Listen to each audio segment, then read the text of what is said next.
오늘 하나님께서 주시는 말씀 우리 찾아서 한 절씩 교독하겠습니다.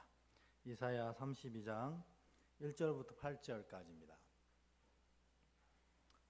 이사야서 32장 1절부터 8절 구약 1004페이지. 저와 여러분이 한 절씩 교독하도록 하겠습니다. 제가 먼저 읽습니다. 보라, 장차 한 왕이 공의로 통치할 것이요 방백들이 정의로 다스릴 것이며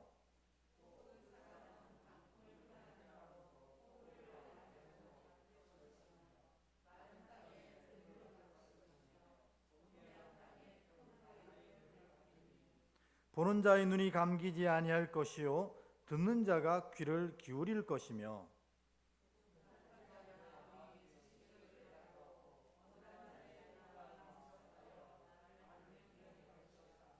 어리석은 자를 다시 존귀하다 부르지 아니하겠고 우둔한 자를 다시 존귀한 자라 말하지 아니하리니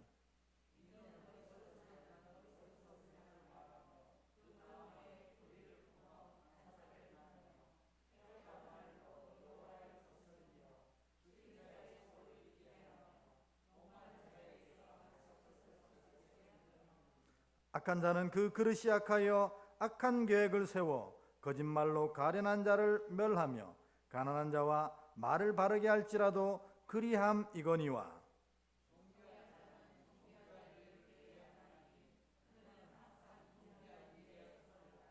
아멘. 지난 3일 잘 보내셨습니까? 우리 앞에 있는 분과 함께 인사할 때에 늘 하나님 은혜 가운데 풍성하세요. 이렇게 먼저 인사하겠습니다. 시작. 하나님 은혜 가운데 풍성하세요. 아멘. 네, 하나님 은혜 가운데 풍성하다는 것이 도대체 뭔가? 여러분, 그거는 뭘까요? 하나뿐이 없습니다. 하나님 은혜 풍성하다는 것은 우리가 날마다 주님의 장중 가운데서 기도하며 사는 것입니다. 여러분, 우리가 믿음을 살면서 이 세상 살면서 기도 없이 살아가겠다고 하는 자체가 교만이요 불신앙입니다. 왜냐하면 우리의 이 성정이 어떠합니까? 여러분 스스로 잘 아시지 않나요? 조금만 힘들고 조금만 아파도 와르르 무너지는 게 우리의 성정입니다.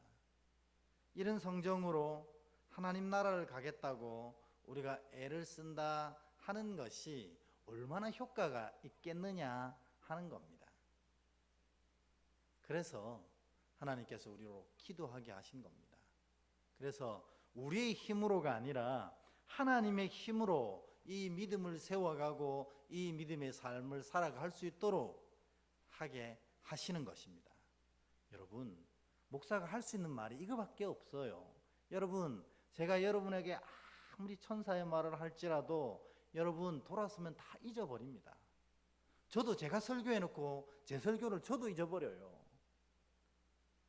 그런데 그 가운데서 믿음의 삶을 지킬 수 있는 정말 유일한 방법은 하나님과 끊임없이 기도의 교제 가운데 살아가는 것입니다.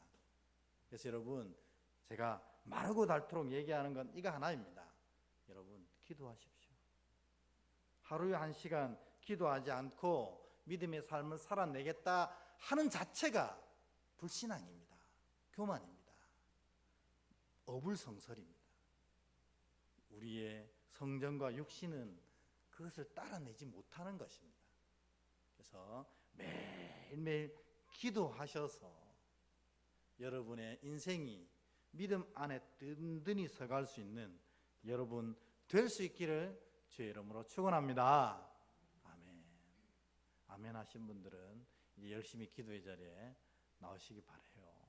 그리고 우리 계속 기도하고 있는 기도 1시간 홀리원 운동 이거 꼭 지키셔서 매일매일 체크해 가시면서 기도하시면 좋겠습니다. 오늘 말씀을 나누고 시작하도록 하겠습니다. 이 시대에 여러분 가장 큰 위기는 뭐라고 생각하십니까? 오늘날 이 시대에 가장 큰 위기, 뭐 여러 가지로 얘기할 수 있지만 이 시기에 가장 큰 위기는 사실은 모든 백성들이 존경하고 따르는 지도자가 없는 시대라는 것입니다. 비단 요 근래뿐만 아니라 이 한 100년 정도 가운데서 독재자는 나오고 여러 가지 이 압제자는 나왔지만 정말 모든 백성들이 존경하고 신뢰하면서 따르는 진짜 아름다운 지도자가 우리나라에 나오지 못한 것이 사실입니다. 여러분, 우리 민족은 대단한 민족입니다. 힘이 있는 민족이에요. 어떤 어려움도 이겨낼 수 있는 강한 민족인데도 불구하고 우리 민족을 이끌어갈 만한 좋고 위대한 지도자가 없어서 요즘 우리나라가 매우 힘든 지경 가운데 있는 것 같습니다. 그래서 여러분, 이 위대한 지도자, 우리나라를 온전히 하나 되게 하고 아름답게 이끌어갈 정말 귀한 지도자를 위해서 여러분 날마다 기도해 주셔야 합니다. 이것은 좌의 문제, 우의 문제가 아니고 진보의 문제, 보수의 문제가 아닙니다. 이 민족과 나라를 위해서 믿음의 자녀들이 마땅히 해야 될 기도라는 겁니다.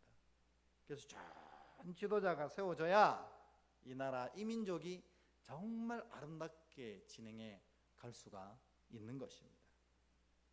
이것은 현실의 문제이고 민족과 나라의 문제이기도 하지만 어떻게 보면요, 우리 개인과 신앙 그리고 교회도 똑같은 문제를 가지고 있다고 할 수 있습니다.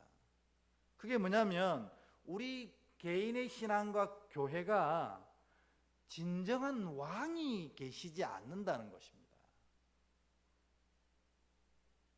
그게 굉장히 심각한 문제입니다. 제가 목회자로서 굉장히 고민하고 있는 문제입니다. 뭐냐면 하나님의 백성들이, 하나님의 교회가 왕이 없이 살아간다는 겁니다. 그걸 어떻게 알 수 있습니까? 일이 터져보면 압니다. 우왕좌왕 하는 겁니다. 우왕좌왕. 우리가 지금 계속해서 이사야서 이 말씀을 묵상하는 게 그 내용 아닙니까? 일이 터지면 우왕좌왕 한다는 것은 그를 다스리는 왕이 안 계시다는 뜻입니다. 왕이 좌정하고 계시면, 우리 안에 하나님께서 좌정하고 계시면, 예수께서, 성령께서 딱 좌정하고 계시면 우리의 삶에 어려움이 나타나도 우리는 딱 정도를 걸을 수밖에 없습니다. 왕이 계시기에, 이 왕이 우리 삶을 이끌어 가시기에 우왕좌왕하지 않는 것입니다. 왜냐? 우리 안에 계신 왕은 딱 바른 길로 우리를 인도하시기 때문에 그렇습니다.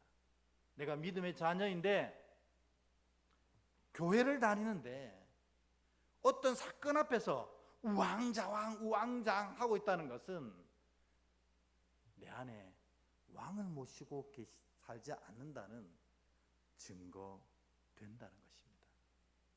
그리고 또한 내 안에 진짜 왕을 모시고 살면 이 왕께서 우리의 삶에 나타난 모든 문제를 다루어 주시고 해결하시고 인도해 가시는 것입니다.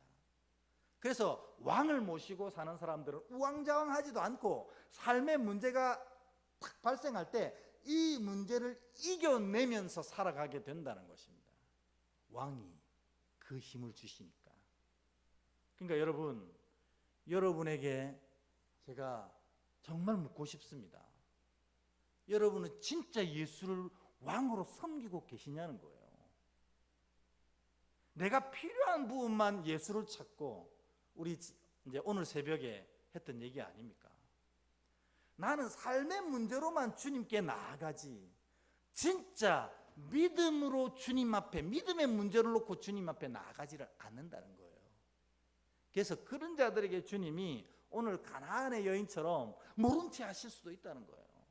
너는 내게 삶의 문제로 오느냐? 그 삶은 내가 해결할 텐데 너는 나에게 믿음의 문제로 오거라. 이렇게 얘기하는 거예요. 왜? 믿음의 문제가 해결되면 당연하게 삶의 문제는 왕이신 하나님께서 자연스럽게 해결해 주신다는 겁니다. 근데 우리는 항상 주님 앞에 삶의 문제만 놓고 얘기하는 거예요. 그래서 이 삶의 문제가 해결되어지면 주님께 멀리 갔다가 또 삶의 문제가 발생하면 또 주님 앞에 나와서 또 이거 해결해 주세요 하고 있는 이 어리석은 패턴을 반복해서 하고 있다는 것입니다. 여러분, 그래서 저는 단언컨대 우리 삶의 문제는 이 현상이 문제가 아니라는 거예요. 내가 몸이 아프고 우리 가정에 어려움을 겪고 그리고 물질의 고통이 있고 이게 우리의 삶의 문제가 아니라는 겁니다. 내 인생의 계획대로 내 삶이 나아가지 않고 이것도 문제가 아니라는 거예요. 진짜 우리의 문제는 뭐냐? 우리 안에 왕이 안 계시다는 게 그게 문제라는 겁니다. 왕이 계시면 왕께서 내 삶의 문제를 너무나 잘 아시기에 이것들을 일일이 해결해 가시고 이것들을 해결할 수 있는 힘을 주시고 그리고 놀라운 지혜로 모든 것을 극복하게 하신다는 겁니다. 그리고 그 왕으로 인해서 어떤 어려움 가운데서도 좌우하지 않고 정도를 지켜가는 겁니다. 흔들리지 않는 것입니다. 이게 믿음이라는 거예요. 우리가 10년, 20년, 30년, 40년 평생을 신앙하면서도 아직도 우리 중심에 왕이 없는 분이 계시다. 여러분 중심에 진짜 왕이 계십니까? 그 왕이 계시면 다 해결되는 것입니다. 그 왕께서 우리의 삶의 문제를 우리의 생각한 것보다 더 아름답게 만들어 가시기 때문에 그렇습니다. 이거를 매일매일 경험하는 게 믿음의 삶입니다. 그래서 믿음을 가지고 살아가는 사람들은 매일매일 행복할 수밖에 없어요. 그 왕의 역사를 날마다 경험하기 때문에. 근데 우리가 날마다 우왕좌왕하고 날마다 세상의 문제에 흔들리는 것은 딱 한 가지 원인 때문이라는 겁니다. 뭐냐면 여기에 왕이 안 계시다는 거예요. 여기. 사랑하는 여러분, 당신에겐 정말 왕이 있습니까? 이 질문에 여러분 숨도 쉬지 않고 아멘 할 수 있는 복된 자 되시길 축원합니다. 오늘 혹시 내가 잠시 내 안에 계신 왕에 대해서 집중하지 못했으면 다시 내 안에 왕을 모시고 다시 내 안에 왕 계시다는 걸 선포하고 내 안에 계신 왕으로 말미암아 세상을 이겨내는 여러분 되시길 주의 이름으로 축원합니다. 이게 예수께서 오신 이유거든요. 이게 믿음의 자녀들이 세상 살아가면서 나타내는 삶의 모습이라는 겁니다. 왕을 가진 자의 모습. 오늘날 너무나 성도들이 왕이 없는 것처럼 살아가는 겁니다. 더 심각한 건 뭐냐면 왕이 없이 살아가는 겁니다. 신앙을 하면서 말입니다. 오늘 이 히스기야 시대를 계속해서 묵상하고 있잖아요. 여러분, 이 히스기야 시대의 유다도 똑같은 문제가 있었습니다. 사람의 왕도 있었고 살아계신 하나님이 이 유다의 왕이 되어 주셨습니다. 그런데 아수르가 쳐들어오자 우왕좌왕 난리도 아닙니다. 애굽에 가서 부탁하자, 아수르에게 굴복하자, 화친하자, 난리도 아닙니다. 왜 그렇습니까? 왕이 계시지 않았기 때문에 그렇습니다. 더 정확하게 표현하면 이스라엘의 왕이신 하나님을 온전히 왕으로 섬기지 않고 있었다는 것입니다. 그러니까 왕이 계신데도 왕의 역사를 경험하지 못하는 그런 안타까운 민족으로 이스라엘이 떨어지게 된 것입니다. 제가 이 본문을 읽고 너무나 속상한 게 이게 우리인 것 같아서 너무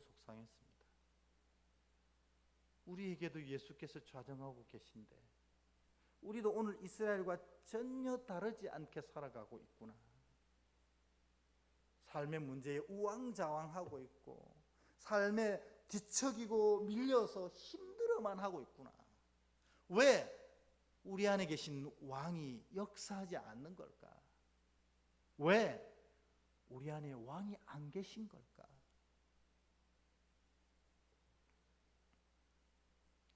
오늘 이사야서 32장 1절 2절에 보면 그 왕이 임할 거라고 예언하십니다. 우리 그 왕이 우리에게 임하시면 어떤 일을 하실지 1절 2절만 함께 읽어보도록 하겠습니다. 시작. 보라, 장차 한 왕이 공의로 통치할 것이요 방백들이 정의로 다스릴 것이며 또 그 사람은 광풍을 피하는 곳, 폭우를 가리는 곳 같을 것이며 마른 땅의 샘물 같을 것이며 곤비한 땅의 큰 바위 그늘 같으리니 아멘. 여러분, 분명히 선포되어져 있지 않습니까? 이스라엘의 왕을 섬기는 자, 이스라엘의 왕을 품은 자는 이와 같이 광풍 속에 폭우 속에 마른 땅의 샘물 같은 곤비한 땅의 바위 그늘 같은 은혜를 허락하신다 하는 것입니다. 그러니까 우리가 이 2절의 은혜를 누리지 못하는 이유는 딱 한 가지라는 겁니다. 우리 안에 왕이 없다는 것입니다.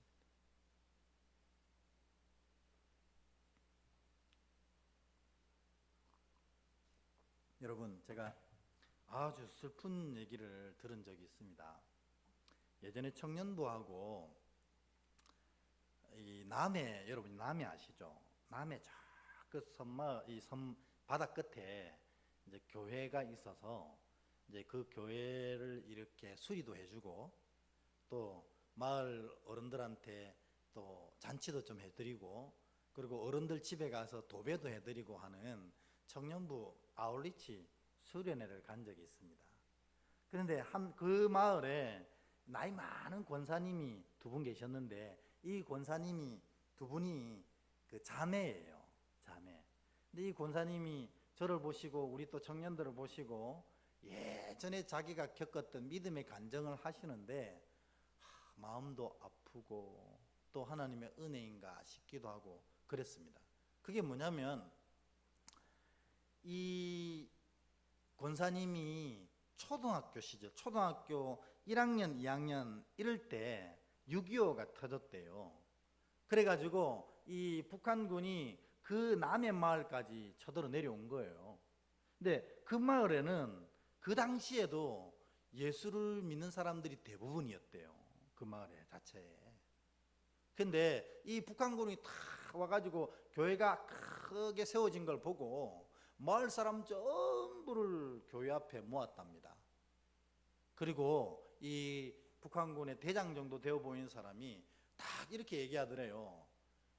너네들 중에 예수를 믿는 사람들은 오른쪽, 예수를 믿지 않는 사람들은 왼쪽 이렇게 나눠자 이렇게 얘기하는 거예요.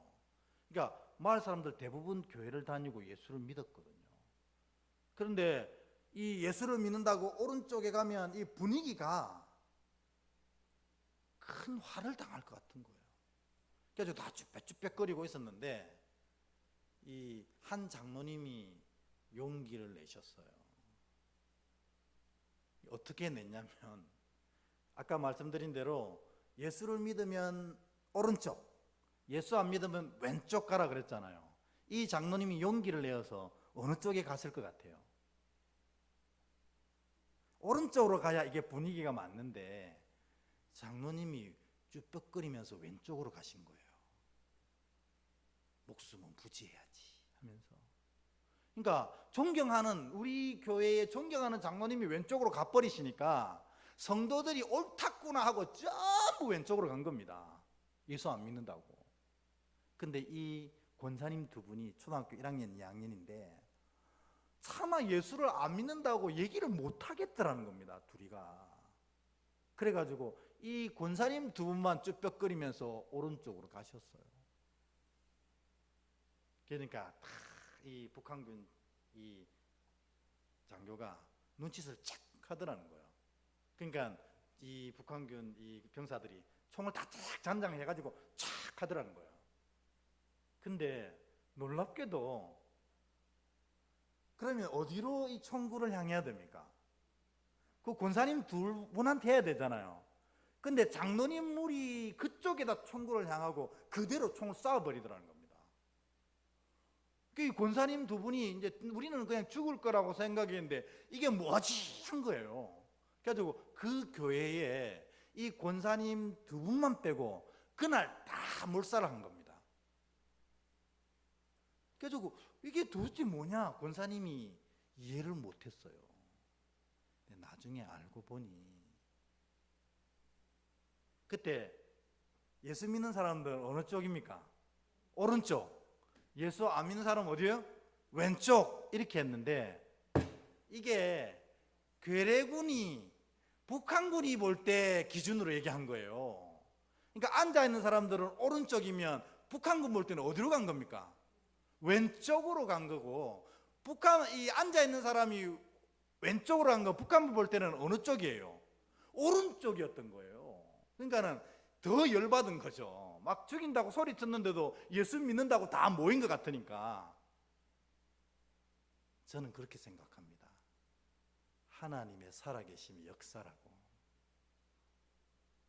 믿음을 가지고 죽으면 죽으리라고 고백했던 그 두 초등학생, 두 자매, 그를 살리시기 위해서 하나님께서 북한군의 생각이 그렇게 되도록 만드신 거라는 겁니다.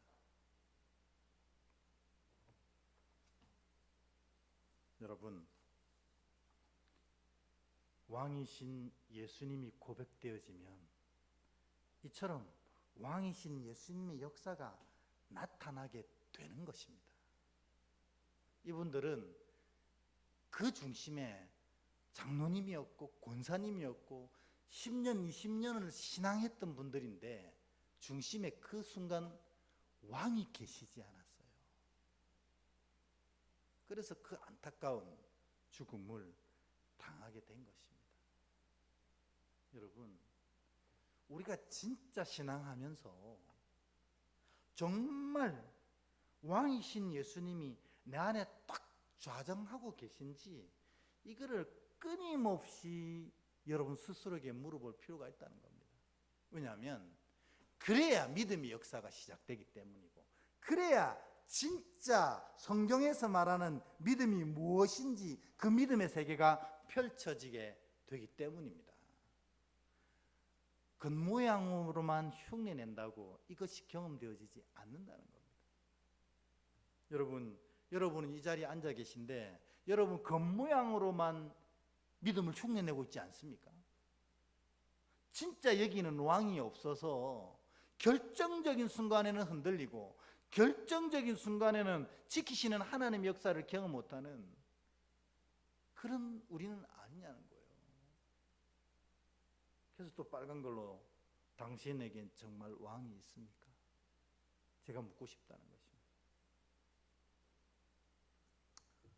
왕이 있는 사람들은 두 가지 분명한 특징이 있다고 합니다. 여기 왕이 좌정하신 분들은 뭐냐면 첫 번째 특징은 완전한 순종이 있다는 거예요. 여러분 안 그렇습니까? 저도 운전하는 사람인데 제가 운전하면서 참 생각해도 약간 좀 제가 저를 볼 때도 우스워요.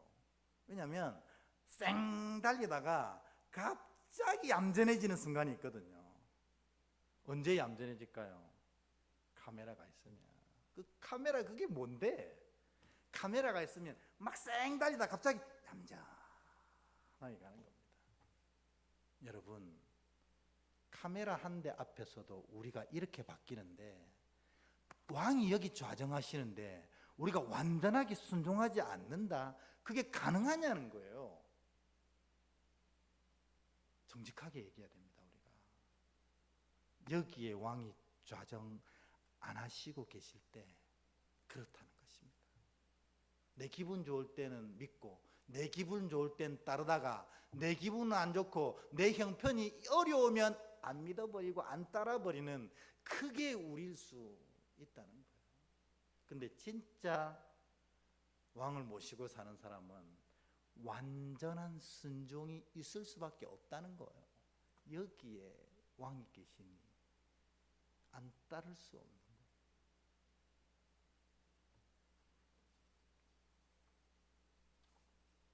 한국교회가 우리나라의 이 복지 사업의 60%를 감당하고 있대요. 한국교회가 60%. 그러니까 진짜로 60%면 대단한 거, 거의 대부분 감당하고 있다는 뜻이거든요. 근데 한국에 있는 종교 중에 제일 많이 욕되는 게 기독교입니다. 왜 그럴까요? 저는 그렇게 생각해요. 일단은 그럼에도 불구하고 세상 사람들은 기독교에 희망을 걸고 있다, 그렇게 잘 해석하고 싶고, 두 번째로 뭐냐면 기독교인들 중심에 왕이 없으니 완전한 순종이 되지 아니하니 기분 좋을 때는 이와 같이 좋은 일을 했다가 기분 나쁠 때는 나쁜 일도 똑같이 하는 게 교회라는 거예요. 여러분, 교회 안에서 일어나는 이 불법적인 일 얼마나 많은지 모릅니다. 교인들이 얼마나 불법을 자행하는지 몰라요. 믿음을 살아가면서도 그렇게 하더라는 겁니다. 그래서 예전에 제가 이 서울 쪽에 교회에 있을 때 장로님들하고 성경 공부를 할 때 그거 놓고 정말 심각하고 진지하게 얘기했던 적이 있습니다. 뭐냐면 사업하는 장로님들 대부분 사업을 하셨거든요. 그래서 제가 물었습니다. 장로님들 회사에는 이중장부가 있습니까? 그렇게 질문했습니다. 아무도 대답을 안 하시더라고요. 그래서 제가 대답이 없다는 것은 가지고 계시다는 뜻이네요. 그래도 아무도 대답 안 하더라고요. 기독교가 힘을 잃어버리는 이유는 이처럼 완전한 순종이 없어서 그렇다는 겁니다. 왜 예수를 믿는 회사가 이중장부가 필요합니까? 여러분, 뭐 그 장로님들은 그래도 이중장부 뭐 이렇게 얘기하지만 우리 삶도 그렇게 다를까요? 여러분, 분명히 기억하십시오. 예수님을 왕으로 섬기는 사람은 예수님이 여기 좌정하시고 그런 사람은 언제나 완전한 순종이 삶에 일어납니다. 이랬다 저랬다 절대로 그렇지 않다는 겁니다. 오늘 여러분, 예수께서 여기에서 완전히 좌정하셔서 여러분 왕이 되어주셔서 여러분 삶에 이런 변하지 않는 완전한 순종이 일어나는 여러분 되시길 주의 이름으로 축원합니다. 두 번째로는 완전한 순종뿐만 아니라 완전한 보호가 왕이신 예수께서 좌정하신 자에게 일어난다는 것입니다. 그래서 이 이사야서 32장 1절 2절의 말씀처럼 그와 같은 역사가 예수를 왕으로 모시고 딱 좌정하셔서 언제나 왕을 섬기는 자에게는 그런 일이 날마다 일어나게 되는 겁니다. 그럴 수밖에요. 왕이 여기 계시니 왕의 역사가 여기에 일어나는 겁니다. 그래서 그런 사람들을 기적이 일상처럼 경험되어지는 사람이라고 합니다. 여러분, 예수 믿는 사람들은 다 기적이 일상처럼 경험되어져야 됩니다. 왕이 여기 계시기 때문에 그렇습니다. 그러니까 내 삶이 자꾸 삐거덕된다면 여러분, 주님 앞에 무릎을 탁 꿇고 통회하면서 기도해야 됩니다. 주님, 여기 계신가요? 내가 이 주님을 온전히 왕으로 섬기고 있는가요? 통회해야 된다는 것입니다. 주님을 왕으로 섬기는 사람은 완전한 순종도 일어나지만 어떻게 해요?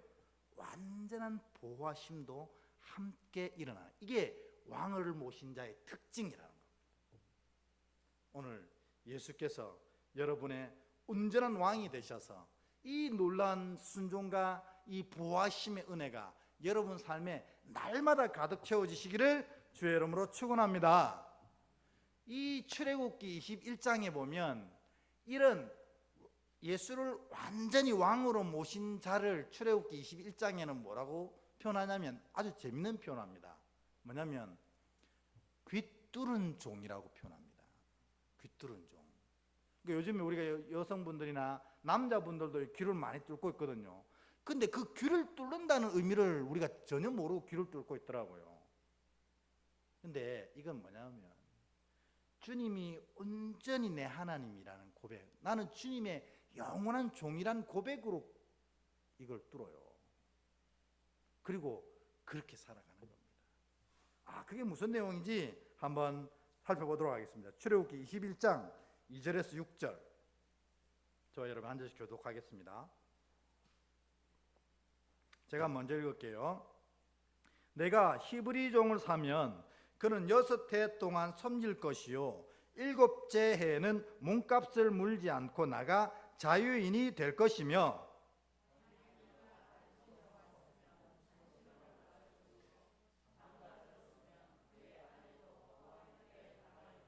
만일 상전이 그에게 아내를 주어 그의 아내가 아들이나 딸을 낳았으면 그의 아내와 그의 자식들은 상전에게 속할 것이요 그는 단신으로 나갈 것이로되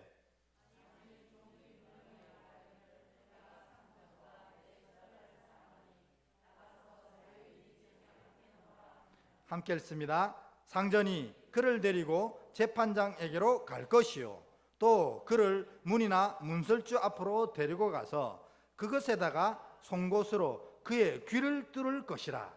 그는 종신토록 그 상전을 섬기리라. 아멘. 이 귀뚫은 종이 뭐냐면요, 이 유대인들도 이 힘들고 어려우면 자기를 팔아서 생활을 했어요. 그래서 다른 집의 노예가 됩니다.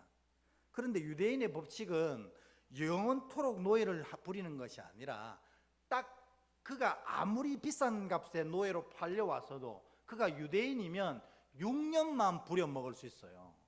제 7년째에는 그를 자유인으로 내어줘야 됩니다. 그런데 이 종이 여기서 6년 동안 생활했는데 이 집이 너무 좋은 거예요. 그래서 난 이 집에 나가기 싫어. 그러면 7년째 되는 해에 주인에게 얘기합니다.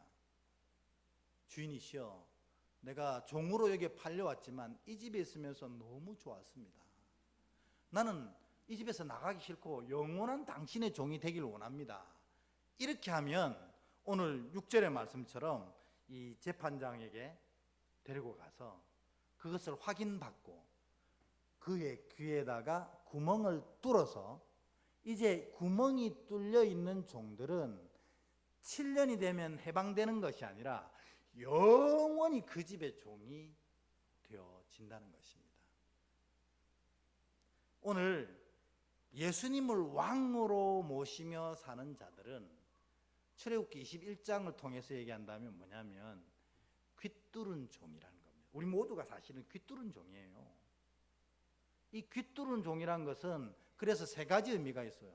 첫 번째 뭐냐면 영원히 변할 수 없는 종이 된다는 겁니다. 우리가 예전에는 사단의 종이었잖아요. 죄의 종이었잖아요. 그런데 이제 예수님 앞에 예수님의 통해서 귀뚫은 종들은 이제 영원히 예수님의 종이 되는 겁니다. 영원히 하나님의 종이 되는 거예요. 이 귀 뚫린 자들은 그래서 노예 시장에 팔려가도 아무도 사가질 못했어요. 귀가 뚫려 있기 때문에. 저는 영원한 주인이 있다는 뜻이거든요. 그래서 노예 시장에 잘못해서 팔려가도 그는 그 자리에서 바로 또 자유인이 됩니다. 왜냐하면 너의 주인에게로 돌아가라 이렇게 얘기하거든요. 우리는 다 알고 보면 다 귀 뚫린 종이라는 겁니다. 여러분들이 뭐 얼마 가서 이렇게 귀금속 가게에서 귀 뚫은지 모르겠지만 영적으로는 하나님의 귀 뚫린 종입니다. 그래서 이 표시가 있는 자들은 우리가 어디에 처하든지 하나님의 종이라는 사인이고, 그런 자들은 사단이 그의 털끝도 건드릴 수 없는 사람이 된다는 것입니다. 여러분, 이게 바로 왕으로 섬기는 자, 이사야서에 표현한 것처럼 예수를 왕으로 섬기는 자, 출애굽기에서는 귀 뚫린 종이라는 것입니다. 저는 이 귀 뚫린 종에 대한 거, 이 귀걸이, 귀를 뚫는다는 것에 대해서 굉장히 진지한 마음으로 바라봅니다. 여러분 모두가 귀 뚫린 종이 되시길 축원합니다. 이 귀 뚫린 종에게 있는 두 가지 권리가 있어요. 뭐냐면 첫 번째로 귀 뚫린 종에게 그때부터 주인이 그에게 뭘 맡기냐면 곳간 열쇠를 맡긴답니다. 귀 뚫린 종에게. 왜? 우리 집에 영원한 종이기 때문에. 이제부터는 이 귀 뚫린 종들은 종이라고 부르지 않고 우리가 성경에 얘기한 것처럼 뭐라고 부르냐면 청직이라고 부르는 거예요. 우리는 귀 뚫린 종이라면 하나님 창고의 곳간을 맡은 자가 된다는 것입니다.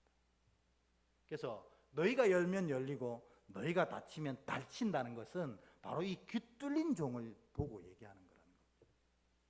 여러분이 그런 존재예요. 여러분의 가정의 복 누가 열 수 있어요?